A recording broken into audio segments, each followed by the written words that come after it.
Olá, boa tarde. Estamos começando Mulheres Poderosas e a gente vem quente pra cá, morrendo de saudade de você. Interatividade ainda não temos, o site está quase pronto para a gente voltar com o chat. Portanto, quero agradecer a fidelidade dos nossos internautas que mesmo sem o chat estão aqui conosco. Adriano Santos, muito em breve o chat está de volta para a gente ter a sua participação gostosa por aqui, tá ok? Agora, antes de apresentar os nossos convidados, eu quero te contar uma coisa. Na quarta-feira, 1º de outubro, portanto, amanhã, com muita honra, me sinto muito honrada, eu vou receber um prêmio, o Mãos e Mentes que Brilham. É uma premiação oferecida por Adele Vilas Boas. A Adela está aí há 13 anos consecutivos, sem interrupção, oferecendo esse prêmio para pessoas que em diversas áreas tiveram um destaque nas suas profissões. Portanto, eu quero deixar aqui um grande abraço a Adela e dizer que eu me sinto muito orgulhosa, muito honrada com essa premiação. Estarei lá amanhã, a gente vai cobrir, a UTV vai cobrir, e na semana seguinte a gente traz para você tudo o que aconteceu no Mãos e Mentes que Brilham, edição 2014. Beijo, Adela, muito obrigada. Assim, um dia eu te conto e espero um dia conseguir passar para você a importância e a grandeza que foi ter essa indicação, tá certo? Agora, vamos falar dos nossos convidados. Alessandro Moretti, é isso, né? Isso. Moretti, italianíssimo, há 40 dias no Brasil, mudou-se com sua esposa para cá, Ana, é um sommelier. E o assunto de hoje vai girar todo em torno da Itália. Vamos falar de vinhos, vamos falar de comida, vamos falar de harmonização entre a comida e o vinho, vamos falar de regiões boas para uma grande comilança na Itália. E também estamos recebendo, eu diria que meio que a laço, né? Porque veio trazer o convidado, que é um amigo dela, e aí eu resolvi botar no ar, que se não for assim, ela não vem. Esteve aqui no Mulheres, acho que o ano passado, junto com a Kelly Queiroz, né? E a gente continua convidando, porque o assunto é muito bom, e ela sempre dá uma desculpinha, uma saída. Ela é lisa, mas eu sou esperta. Aí aproveitei a carona, né? Veio trazer o Alessandro e embuti aí, meio que escondido, tá brigando comigo, me xingando aqui em italiano, inclusive, mas nossa outra convidada, Cida Barrão, assessoria em cidadania italiana. É a melhor, sem dúvida, e logo mais vocês vão saber por quê. Deixa eu cumprimentá-los. Boa tarde, Alessandro, um prazer tê-lo aqui. Boa tarde, Chico. Obrigado por ter me convidado aqui. Olha que assunto, hoje a coisa vai ferver por aqui. Cida Barrão, muito boa tarde. Boa tarde, Silvia. Que prazer tê-la de volta aqui no programa. Meu, apesar do laço, né? olha, não, pode cortar para Cida, olha que gata. E ela disse, eu não estou preparada, eu não estou nem arrumada. Imagina a mulher arrumada então, né? Ela quer matar, ela humilha mesmo em todos os... Quer acabar com a gente, né? Gatona e competente, mulher que ama o que faz, tá aí. Aliás, duas pessoas, dois poderosos que amam o que faz. Alessandro, vamos falar da profissão sommelier. O que é preciso para você ser um sommelier? Precisa praticar muito, então beber muito, na verdade. Mas assim, profissionalmente, conhecer os vinhos. Para conhecer os vinhos, você tem que beber. E depois você tem que praticar um curso profissional. Eu fiz na Itália, com a Associação Italiana Sommelier, que é a mais antiga, reconhecida também internacionalmente. E tem que ter a paixão do vinho, claro, porque o mundo do vinho é um mundo muito grande. Antigamente tinha só dois países que eram mais conhecidos, como Itália e França. Hoje tem vários países que têm uma ótima produção de vinho. Estados Unidos, África do Sul, Austrália, Chile, aqui Argentina. E o Brasil que está começando já. Nova Zelândia. Nova Zelândia Foi também. apresentada ao vinho da Nova Zelândia faz pouco tempo. Sim. Gostei muito.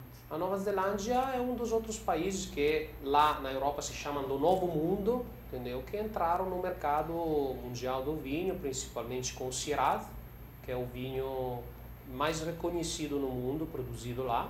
E agora eles estão desenvolvendo também o espumante, graças à ajuda dos franceses, que lá implantaram bastante uva e estão criando um vinho espumante, principalmente na região da Tasmânia. Ainda não tive a oportunidade de experimentar. O que você falaria do vinho brasileiro hoje? Olha, o vinho brasileiro é um vinho que eu acho que o mercado brasileiro pode ampliar muito. Por quê? Aqui tem todos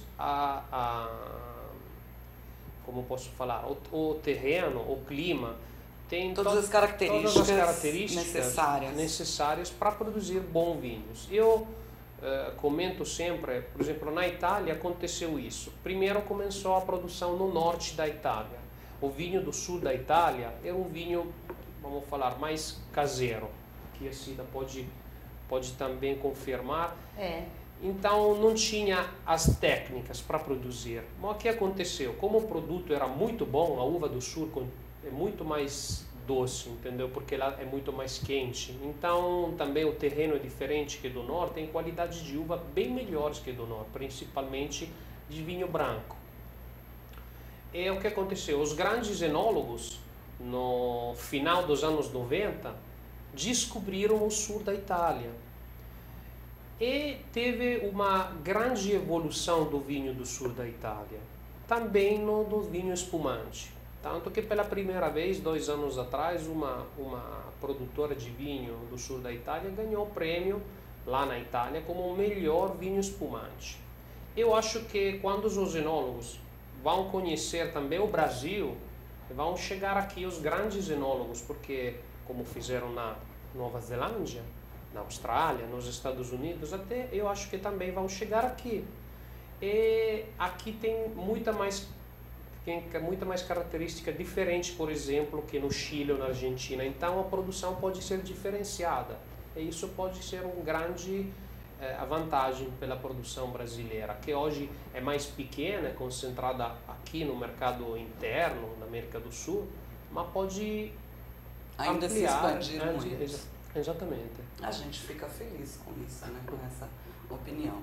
Agora falando porque eu adoro vinho, eu nasci, fui criada no meio da produção de vinho, família toda de italianada, a gente vinha conversando inclusive sobre isso, mas eu não tenho as técnicas e também não sou uma conhecedora, mas sou uma grande apreciadora, porque a bebida principal da minha vida é o vinho. É o vinho, né? Mas eu não tenho a técnica. É uma coisa assim, para mim vai pelo paladar. Claro. Eu queria que você, se pudesse, desse algumas dicas de harmonização, porque a gente sabe que quando a gente fala em harmonização, a gente fala em nivelar aquela comida que você está ingerindo com aquela bebida.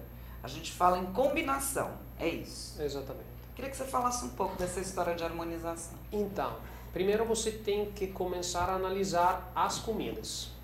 Então, o teu paladar primeiro tem que entender as diferenças de sensações que tem dentro para cada comida.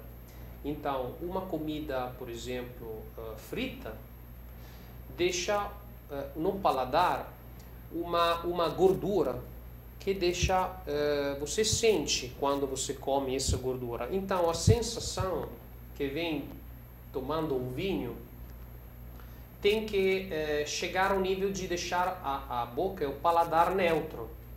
Então, o que acontece? Não pode prevalecer mais a comida do que a... Exatamente, exatamente. No paladar você tem que ter uma paridade de sabores, entendeu? Porque senão significa que você escolheu o vinho errado pela comida. Porque sempre o vinho acompanha a comida, nunca é o contrário.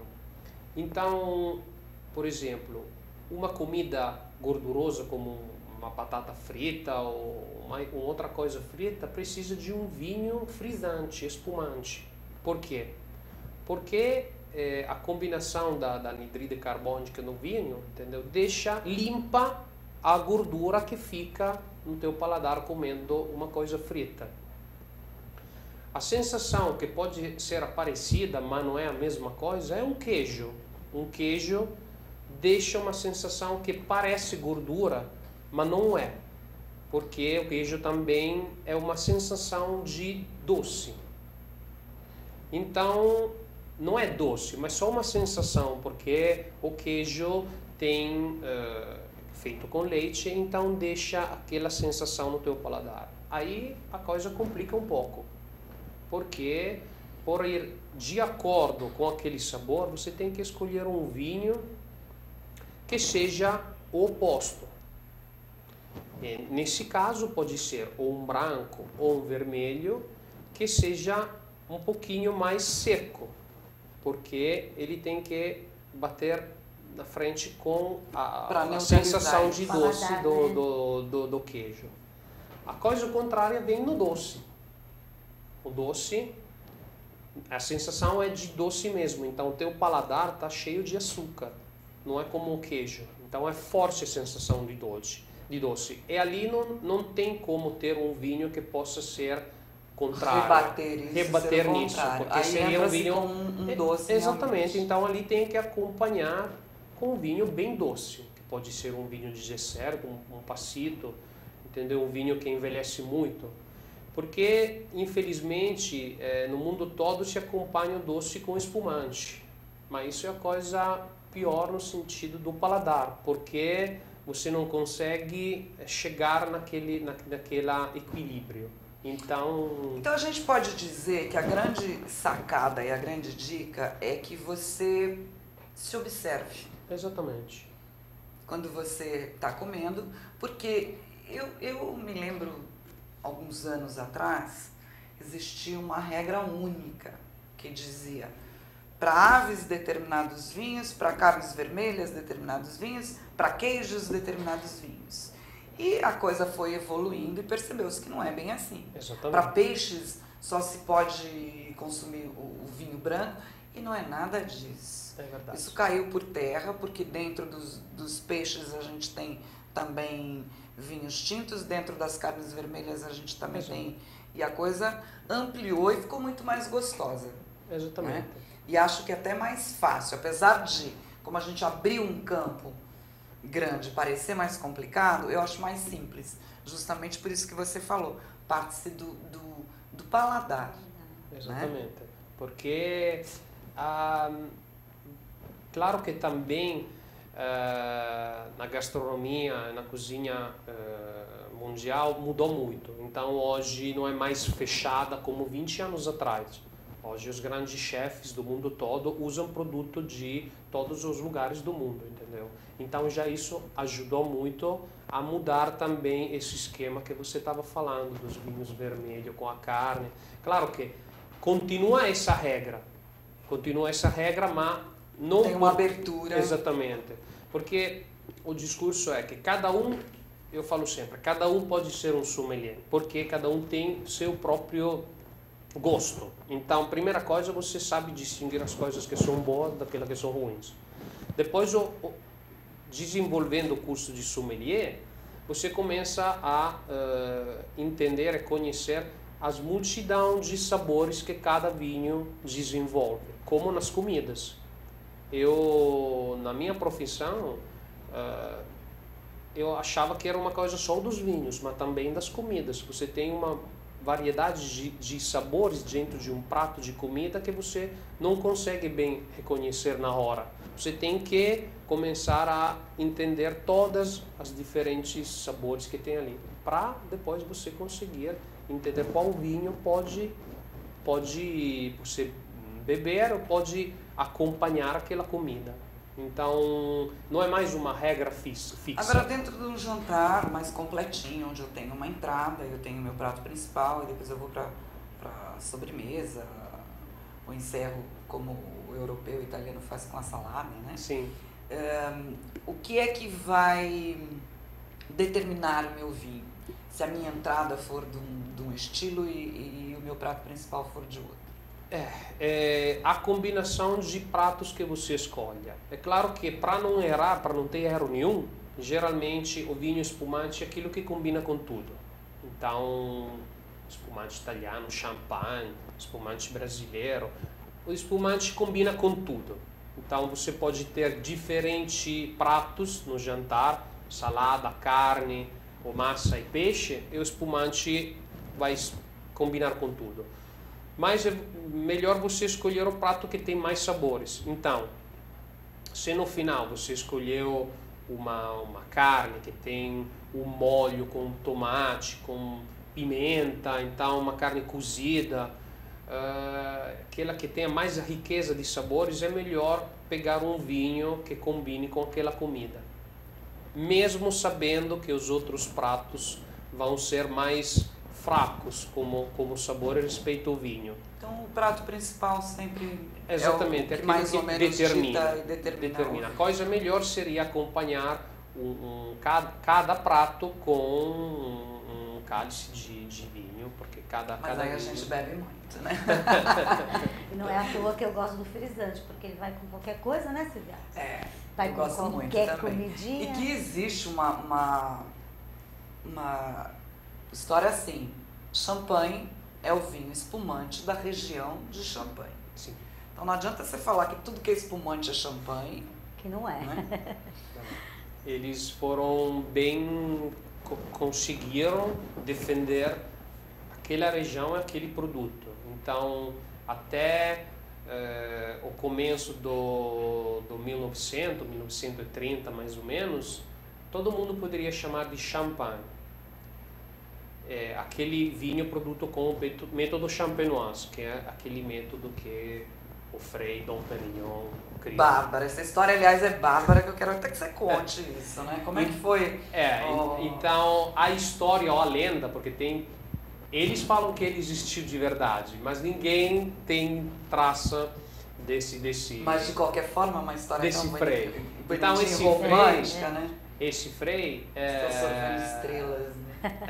Esse Frei conseguiu achar um método para fermentar o vinho, fazer duas fermentações. A primeira no tonel normal e a outra misturando os vários vinhos e colocando na garrafa e fazendo uma segunda fermentação, aquilo que deu o vinho espumante, as bolhas, e que quando esse vinho, que antigamente não era muito considerado, porque naquela época era o vinho vermelho, então da região de Bordeaux e da Borgonha mais famoso, teve uma crise, infelizmente, dos vinhos, que chegou quando a filócera, esse parasita que vem, infelizmente, da América, destruiu todas as plantas de uva.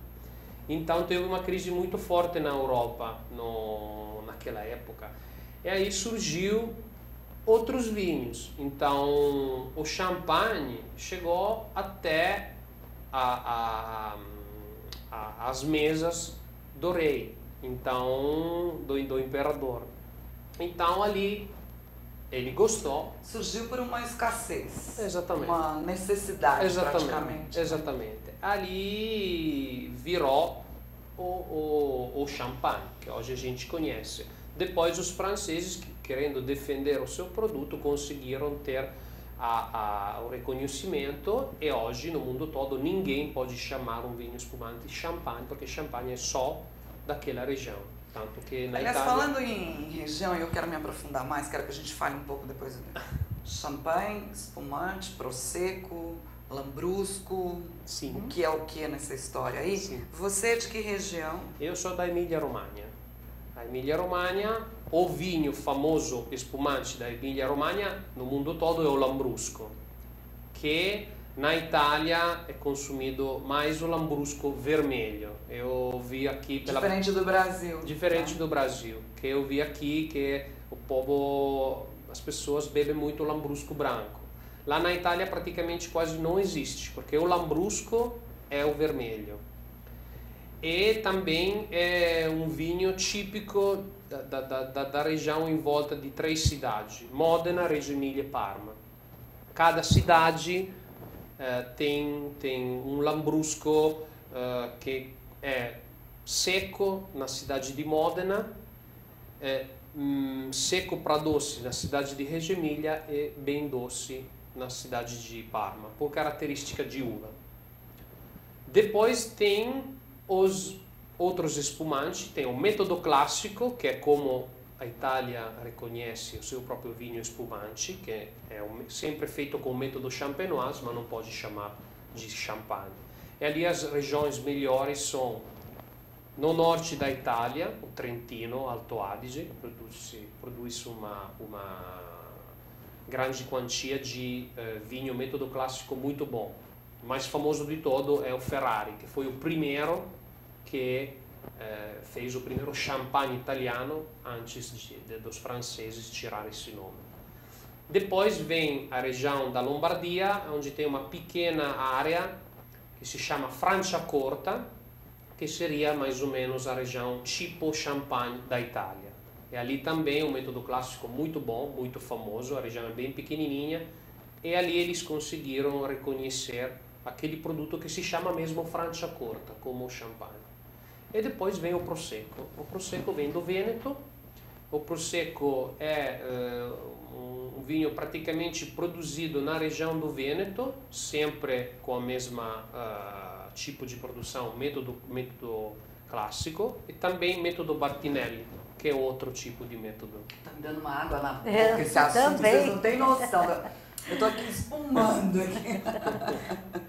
Então, o Prosecco foi o primeiro vinho espumante exportado no mundo, vamos falar, no mundo inteiro.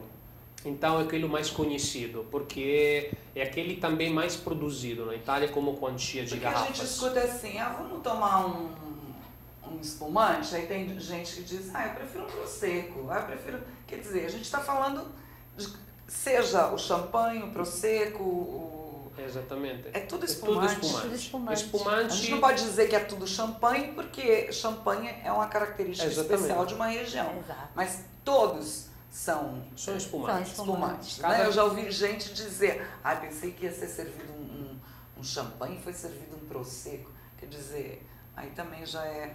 Então serve como um esclarecimento para você. Exatamente. Tudo que tem bolinhas são espumantes. São espumantes. Então água na boca.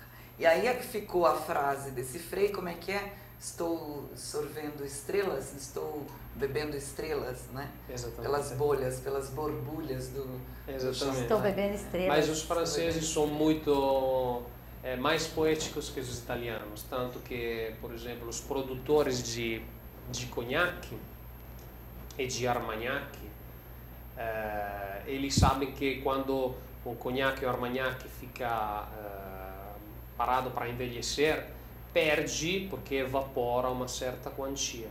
E aquela quantia que evapora, eles falam que é a alma dos anjos. Que romântico. Bonito, né? Romântico. Agora, falando aí de regiões, Cida Parrão conhece muito, porque ela vai mais para a Itália do que eu venho para São Paulo, né? A mulher. E faz um trabalho meio centrado na região da Toscana.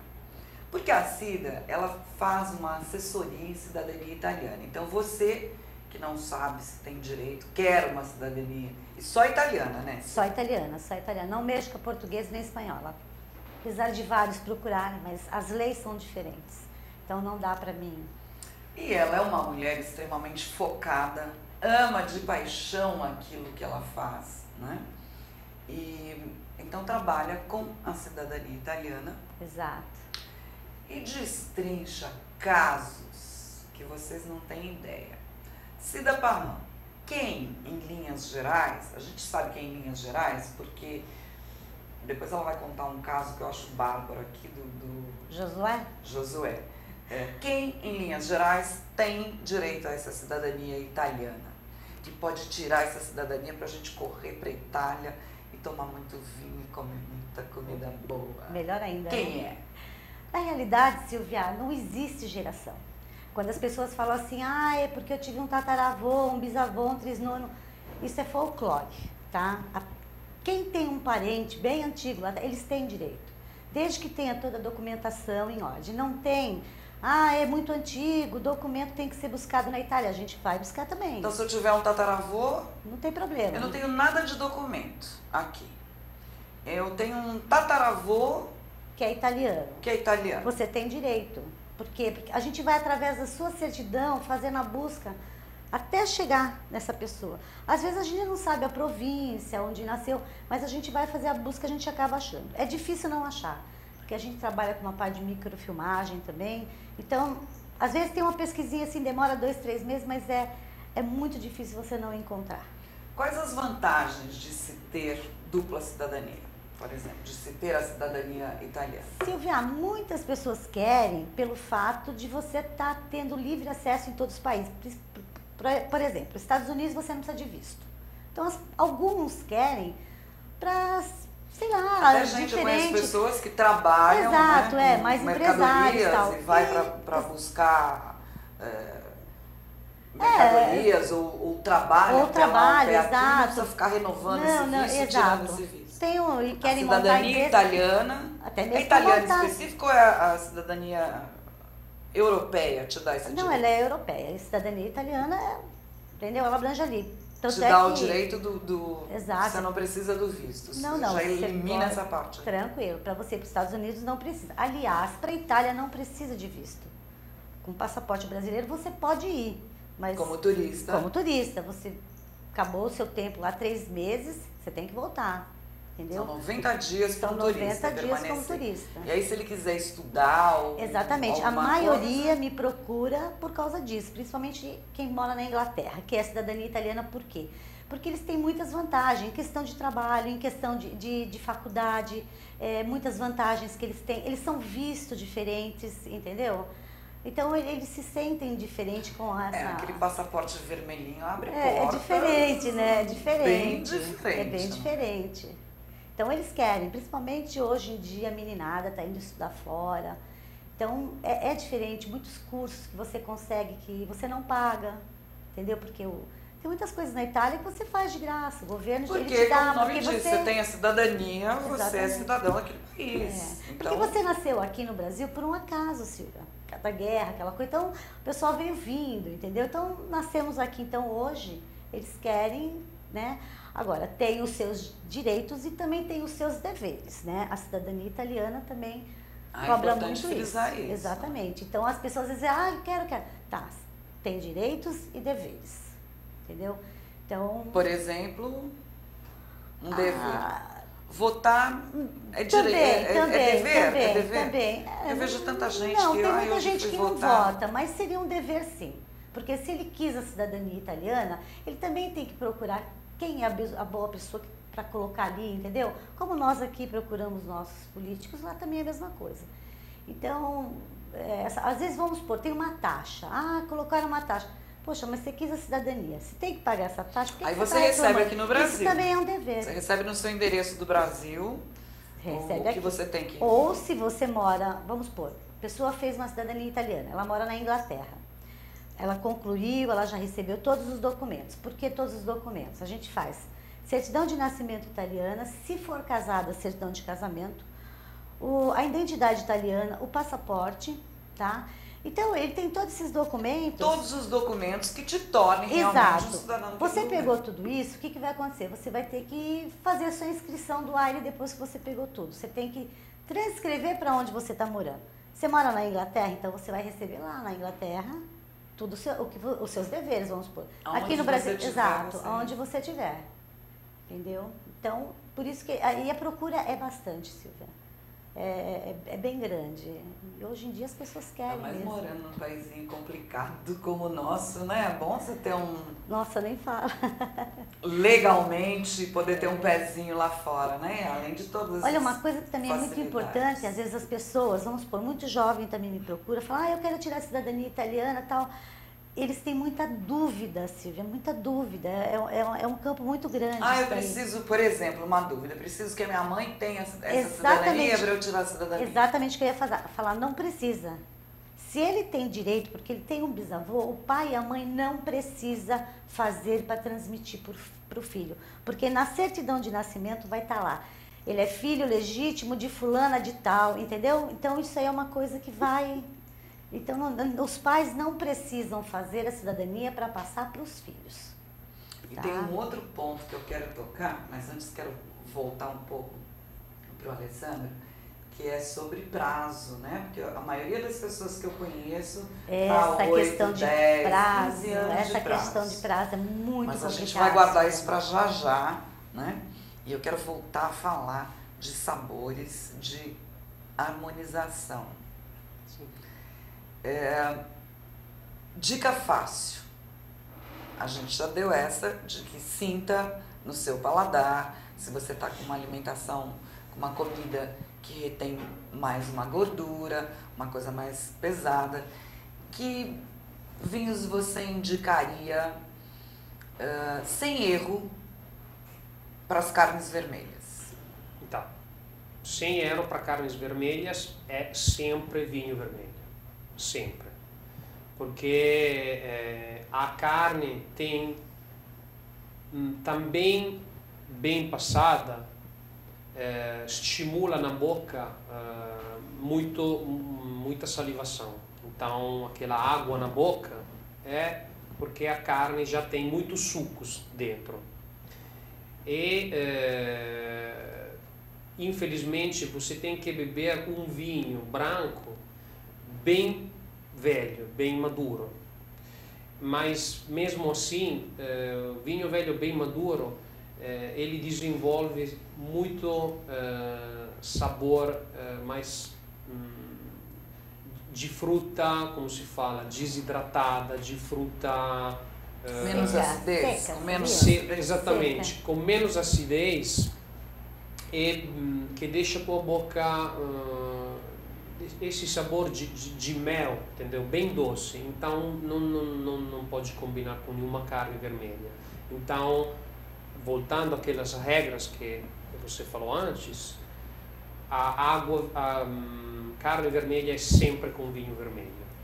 Depois, dependendo da como é cozida a carne, ali você pode ter as variações de vinho. Então, se a carne é na grelha, você pode também tomar um vinho novo, entendeu? Um vinho que não foi muito envelhecido. Se você já come uma carne que por exemplo, cozida, que é cozida por muito tempo, algumas horas, ali você tem que tomar um vinho vermelho que seja de uma estrutura mais importante. Então, um vinho que fez um envelhecimento maior, um vinho também que não, sendo mais velho, tem uma acidez menor. Então, um vinho que tem uma concentração de álcool maior. Então, um vinho que combina mais com uma carne que foi cozida também com pimenta, com outros sabores, que é rica de sabor. Delícia. Nossa, Delícia. esse papo aqui não vai dar certo. Não vai mesmo. Ele vai falando Já tô aqui, até... A gente já está salivando. salivando aqui. Um problema. Amo de paixão vinhos, né? Todos, né? Mas eu sinto assim. Preferidos são os tintos. Sim. Os vinhos vermelhos. Mas a assimilação do meu organismo pelos vinhos vermelhos é muito maior do que dos brancos e do espumante, independente da graduação alcoólica. Porque eu já vou direto olhar na graduação alcoólica. E mesmo assim eu noto que meu organismo assimila muito mais os vinhos vermelhos do que os brancos. Por que isso? Mas Ou seja, eu fico altinha no vinho vermelho. Eu entendi o que você está falando também. Agora, altinha, eu tenho uma resistência muito grande ao organismo. Já é diferente. O meu organismo, como desde muito jovem convivendo com o vinho, assim, tomo 2 garrafas de vinho tranquilamente, até do tinto, mas eu sinto muito mais sair de mim no tinto do que num branco ou no espumante. Claro. Primeiro tem que também ver os costumes, porque isso influencia também. Aqui eu vi no Brasil que tem muito mais costume, também na América do Sul, no geral, de beber vinho tinto. E até a produção vai seguindo esse costume. Já na Europa, nos Estados Unidos, é já um pouquinho mais diferente. Mas tem isso. A uva branca tem uma acidez maior. Por quê? Porque desenvolve dentro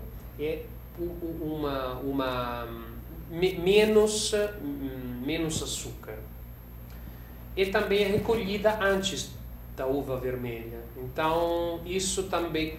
Por quê? Porque serve pela produção dos vinhos, principalmente os espumantes, entendeu? Então, isso já gera um tipo de característica do vinho que pelo organismo é diferente.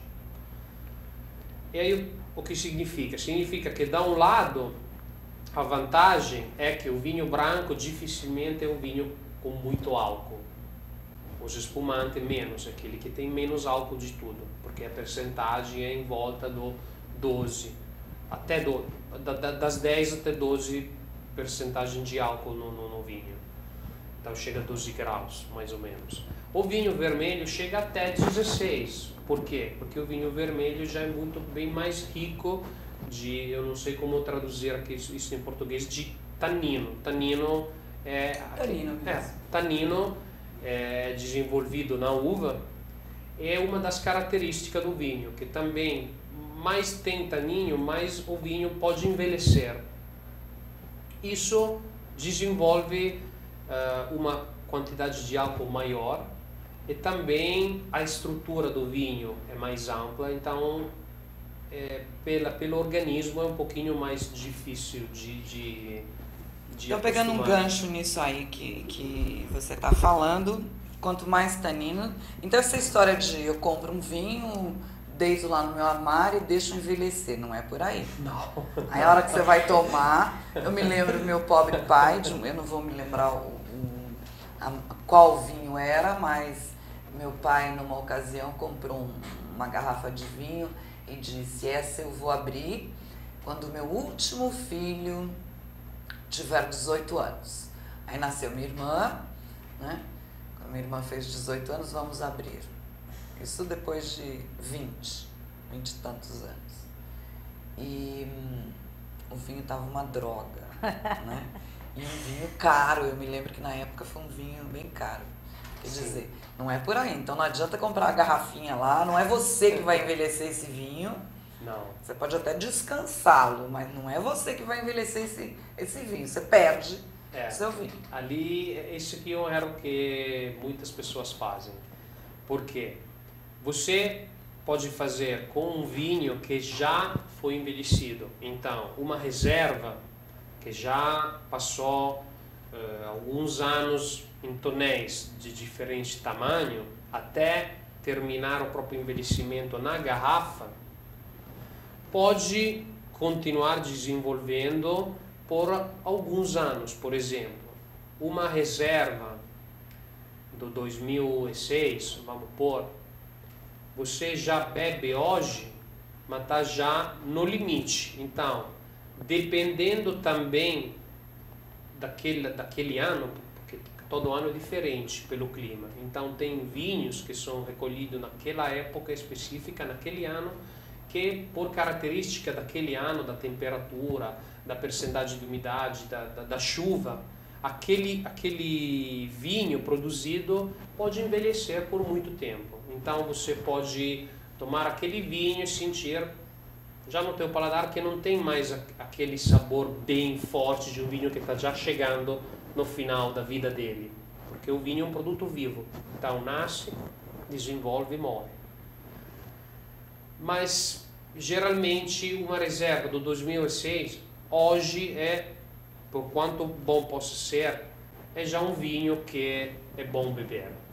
Até pode ficar no escuro uma certa temperatura, porque também em casa não é um bom lugar para deixar um vinho dentro de um armário. E aquelas adegas climatizadas portáteis, elas funcionam realmente? Sim, aquele funciona. Um condicionamento bom? Sim, porque o vinho, para continuar seu desenvolvimento, tem que ficar uma temperatura certa, que o vinho vermelho é até uma temperatura de 8 graus, 10 graus no escuro, sem luz nenhuma. Então você pode colocar também numa cantina. Colocar em um móvel em casa não é muito bom, mas é um vinho que pode durar um tempinho. Claro, um vinho mais novo que foi recolhido no 2013, hoje, no 2014, é engarrafado e vendido, é um vinho que você pode guardar por máximo um ano, 8 meses, um ano depois. Vamos brincar de uma história aqui, fazer simulações, Cida. Vamos lá, vamos imaginar cenas, pratos, simulações, e Alessandro vai nos sugerindo os vinhos. Eu começo, depois na sequência você. Pedi um filé grelhado com molho de amoras e um purezinho, é o prato principal. Então, purezinho de batatas, para arrematar. Sim. Esse molho de amora é um molho que já muda a situação da carne. Então, com certeza é um vinho vermelho, mas não pode ser um vinho vermelho muito novo, porque a amora, esse molho de amora, já tem um sabor bem adocicado. Então, você tem que beber um vinho vermelho que tenha já um certo envelhecimento. Então, por exemplo, pode ser um bom Barolo ou uma Amarone della Valpolicella, ou também um vinho do sul da Itália, como pode ser um Primitivo di Manduria ou um Nero d'Avola, mas já com 3, 4 anos de envelhecimento. E ali desenvolve todos os sabores principalmente os vinhos do sul, da fruta. Então combina bem com esse molho de amora. Também os vinhos do norte, como o Amarone, o Barolo, tem mais ele desenvolve sabores. E a gente está falando de que uva? Então, por o Barolo, a uva é o Nebbiolo, que é a uva típica do Piemonte, que é a mais famosa. Amarone della Valpolicella, a uva é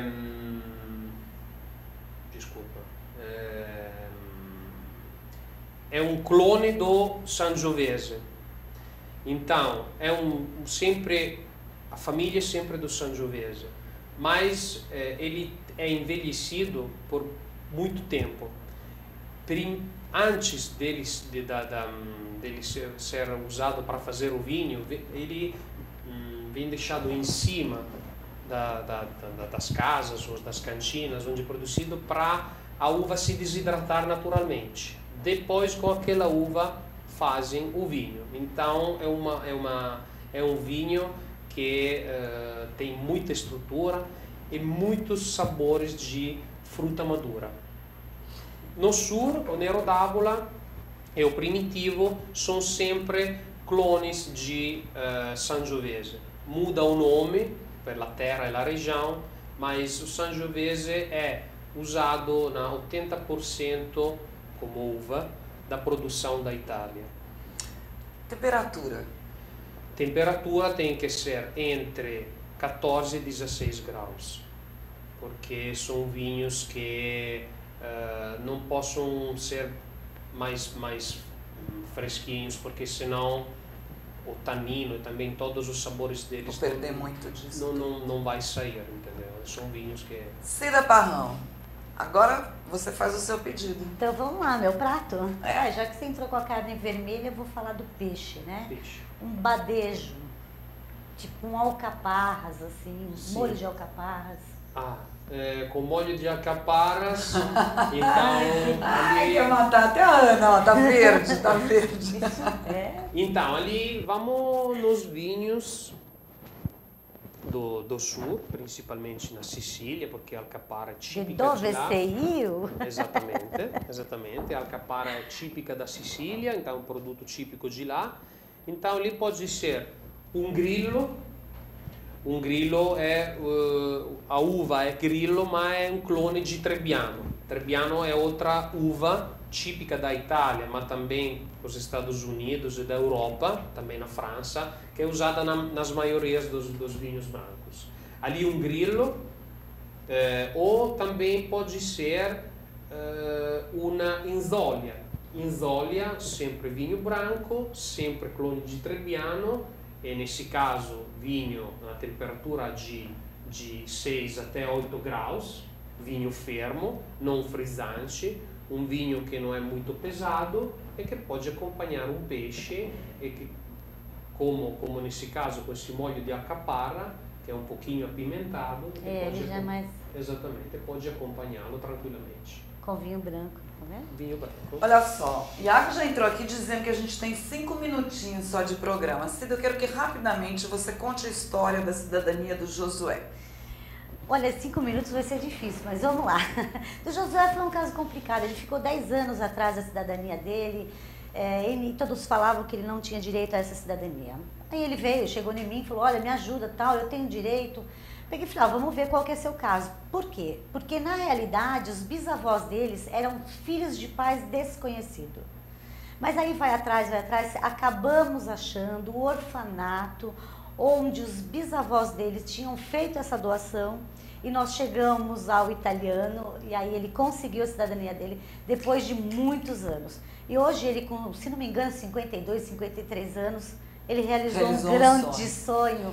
Porque era o sonho é que dele. as pessoas, a maioria das pessoas que eu conheço, leva 8, 10, 12 anos, 6 anos. A outra falou, nossa, a minha até que saiu numa roda de amigos, nossa, a minha até que saiu rápido, saiu em 3 anos. Nossa. E eu tenho visto as suas postagens com muito sucesso. E conhecidas pessoas também, né? Não, e pessoas que eu conheço, do meu círculo de amigos, que tem aí prazo recorde, em 30 dias, 60 dias. O Josué, esse caso tão complicado, de tantos anos, saiu em quanto tempo? 6 meses, 5 meses, uma coisa assim. Em 5 meses. Porque assim, Silvia, às vezes a pessoa chega já que ela tem os documentos. Então aquilo para nós é muito mais rápido para recolher, para fazer. Tá, se a pessoa não tem os documentos, você tem que começar do zero. Mesmo assim, qual é o processo normal? Eu quero alertar, porque tem muita gente comendo dinheiro das pessoas, né? Ganhando em cima, eu preciso mais disso, mais daquilo, mais daquele outro. Tá aí, exemplo, todos os dias a gente se depara com isso. Eu tenho, muita gente e não resolvendo a coisa. E não resolve. Então, quanto tempo é o normal para um caso que não tenha documentação e que vamos dizer que tem uns percalços pelos caminhos? Vamos dizer que não tenha documentação, que só tenha nascimento dele. É óbvio que a pessoa que está vindo pedir a cidadania, o requerente, vamos dizer que é o filho, entendeu?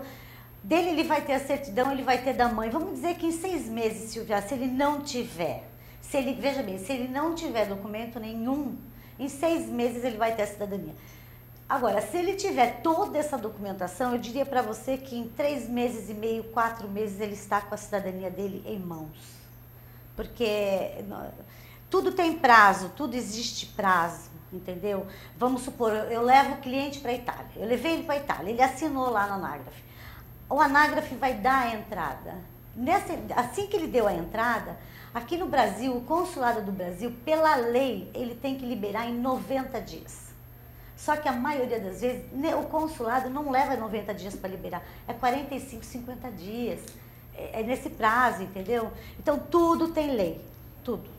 Tem a lei para o vigílio passar, tem a lei para não renúncia sair. E esse cliente tem que em algum momento ir para lá. Sim, tem que ir. De qualquer forma. Tem que, sim, porque se ele não assina... Se falar o contrário, também não acredite na história. Não acredite, porque isso aí não existe. Assinar por ele você não pode.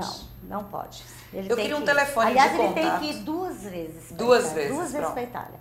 A primeira, tá, para se dar a entrada, fazer a residência, e a segunda quando ele vai terminar, que aí ele vai trazer todos os documentos. Porque não dá para se fazer uma identidade e um passaporte sem a pessoa estar na Itália. E também não adianta você dizer que tem o passaporte e não tem os outros documentos, ou tem os outros documentos, mas não tem o passaporte, porque sem os outros documentos você não tira o passaporte.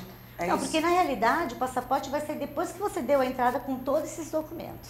A pessoa não pode ter um passaporte italiano sem ter, entendeu? Se tiver, é falso. Amigo, corre não disso. sei. Depende, né? Depende. Eu quero um telefone de contato para as pessoas que se interessarem, ou telefone, ou um e-mail, através de Facebook também. Eu fico na Sociedade Ítalo Brasileiro, lá em Bragança Paulista. O telefone de lá, da sociedade, é 011, né? 2277-6610. 2277-6610 é o telefone da Sociedade Ítalo Brasileira em Bragança Paulista. Exato.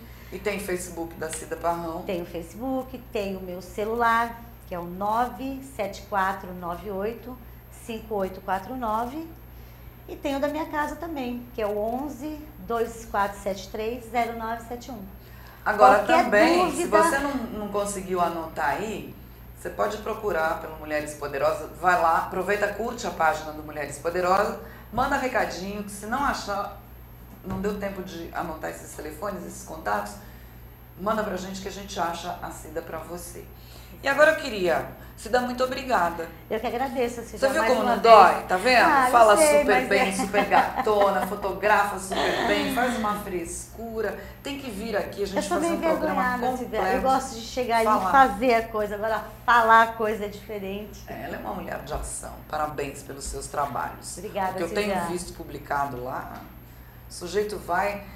Você não deu tempo de arrumar a mala, você já está com a sua cidadania, então pensa bem, né? Pensa bem antes de procurar. Porque porque o negócio é ação, ação e competência. Verdade, verdade. Alessandro, você veio para o Brasil, Sim. Trabalhava na área, Sim, na Itália, veio com a esposa, com a Ana para o Brasil, vai fixar residência aqui, já está morando, instaladinho. Aliás, Exatamente. Desculpa cortar, quem está fazendo... Tem muita gente também que tem um problema aí na cidadania, que vem morar aqui e não sabe como fazer. A esposa dele é prática nisso. Em fazer residência... advogada, né? Estabelecer residência de estrangeiros no país. Tem muita gente que me procura também nessa questão. Olha, eu vim morar na Itália, meu marido, eu casei, como é que eu faço, né? Tá vendo como tudo aqui é uma rede? E aí você procura Mulheres Poderosas te indica pra Cida e a Cida te indica pra Ana, tá vendo? Exato, aqui você já resolve tudo. Você vai morar lá ou vai morar cá, a gente resolve tudo. E aí você veio, estabeleceu residência e vai trabalhar aqui pelo Brasil? Já tem alguma coisa? Por enquanto não. Já fez várias entrevistas. Tá buscando? Estou buscando. Olha a oportunidade para você que é da área aí dos restaurantes, não é? Exatamente. Posso abrir a chamada aqui? Pode sim, pode sim. Olha a oportunidade, hein? Um sommelier diretamente da Itália, com toda a competência, né, para indicação, que você pode acompanhar aqui, disponível para trabalho, o que não vai durar muito, tenho certeza. Né? Quer deixar um telefone de contato? Como é que é, Ana? Ana, a assessoria dele aí. Aqui, ó. E também, se não conseguir anotar, você fala com Mulheres Poderosas que a gente te indica. 97793-7915. 97793-7915 é o telefone do Alessandro Moretti. Apertei alguma coisa aqui, Ana. Fez um trrr aqui. E se não deu tempo de anotar, você fala com Mulheres Poderosas que a gente indica, que eu tenho todos os contatos do Alessandro. E sucesso! Muito obrigado. O Brasil te recebe e desejando que você tenha muito sucesso. Porque muito competência, obrigado. É difícil quem tem competência não ter sucesso, né? Na verdade, isso eu vi na minha carreira. Com a minha competência consegui. Tá vendo? Uma história de sucesso e que vai se repetir aqui no Brasil. 15h56. A gente vai encerrando porque vem aí primeiro escalão e você fica ligadinho para acompanhar. Não sei quem é o entrevistado hoje, mas com certeza é alguém bem legal. Obrigada essa tarde italianíssima que deixou assim um rombo no meu estômago, uma sensação de bolhas na minha boca, a gente vai ter que sair comer alguma coisa, né? Com certeza. Porque ninguém é de ferro, não é? É verdade. Muito obrigada. Adorei lhe conhecer. Cida, muito obrigada. Eu que agradeço, Silvia. Obrigada. Agora, matou um pouquinho vez da minha vontade, tem que voltar aqui, falar mais, porque tem vários casos ótimos. A questão da cidadania ela é muito ampla, assim, muita. Mas quem quiser me procurar para também tirar só dúvidas, não tem problema. Bate-papo, ela aceita, não é que você vai pagar consulta para bater um papo com ela, não, viu? Fique normal. à vontade. Agora eu quero me despedir de você deixando um recadinho, o seguinte: domingo tem eleições. Presta atenção, meu amigo, no que você vai fazer. Eu acho que o futuro do nosso país depende de nós, depende de você, de mim. Então vote consciente, pesquise. Quer uma indicação? Esqueça ficha suja. Tem gente que é ficha suja, não foi julgado, liberado ainda, mas já está estabelecido que é. Ou seja, para você escolher o seu candidato, pesquise se ele é idôneo. Pesquise os trabalhos, os quais dentro da área dele, seja presidente, deputado federal, deputado estadual, governador, senador, o que ele já fez. Porque eu acho que está na hora de perder essa mania, e o brasileiro tem essa mania, de votar naquele que ajuda você no pessoal. Ah, ele prometeu mandar asfalto para a beira da minha chácara, para a porta da minha casa. Ah, ele vai dar um emprego para minha filha. Ah, ele vai dar um curso. O país está nessa bagunça que está, porque nós, infelizmente, pensamos assim. Há que se pensar no coletivo, há que se pensar num Brasil melhor. Para isso, procure conhecer os candidatos. Entra lá, dá uma gugada no nome do sujeito qual você pretende votar, vê se não tem, não digo que não tenha processo, que processo quem está na área pública tem mesmo. Agora veja o que é isso. Veja o que ele fez por você, se ele é um sujeito idôneo, se é um trabalhador idôneo. E aí você dá o seu voto. E também não adianta essa história de não vou votar. É a tal história, eu não vou votar, mas eu vou ficar aqui desfrutando daquilo que alguém votou, né? E por isso você perde e o Brasil perde. Então vote com consciência, vote, exerça a sua cidadania. Vai lá, você vai perder o quê? 10 minutos na sua vida? Pesquisa o seu candidato, pega o seu título, ou se não tem o título, pode voltar, acho que só com um RG, né? Vai lá com o seu RG e diz, não achei o título, tá aqui. Vote, coloque lá e depois cobre desse sujeito que você votou. Porque hoje ele promete o asfalto na porta da sua casa, o emprego para o seu filho, para sua filha, para você, né?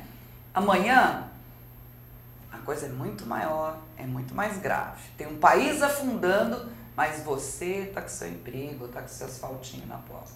Então pense a respeito. Essa é a dica de hoje, seguindo sempre numa semana de muita luz, muita calma, muita tranquilidade e muitas realizações.